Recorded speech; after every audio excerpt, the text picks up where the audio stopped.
ए सब खामोश बैठो।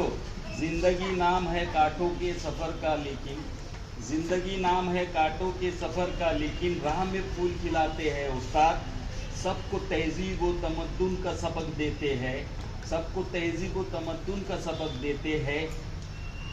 सभी को इंसान बनाते हैं उस्ताद, सभी को इंसान बनाते हैं उस्ताद। ये बात समझाने के लिए आ रही है पंजुम जमात की तालिबा सना सदफ मोहम्मद सलीम। यौम-ए-सातिज़ा की तारीख 5 सितंबर हिंदुस्तान में दूसरे सर्वपल्ली राधाकृष्णन की सालगिरह जो 5 सितंबर 1962 को है, जिनको यौम-ए-सातिज़ा के तौर पर मनाया जाता है। 5 सितंबर 1880 को मद्रास के एक अरहम खानदान में एक लड़का पैदा हुआ। उनकी वालिदा का नाम और उनकी वालिद का नाम वया स्वामी था। माँ बाप ने इनका नाम डॉक्टर सर्वपल्ली राधाकृष्णन 5 सितंबर 1880 को तमिलनाडु के एक छोटे से गांव में पैदा हुए।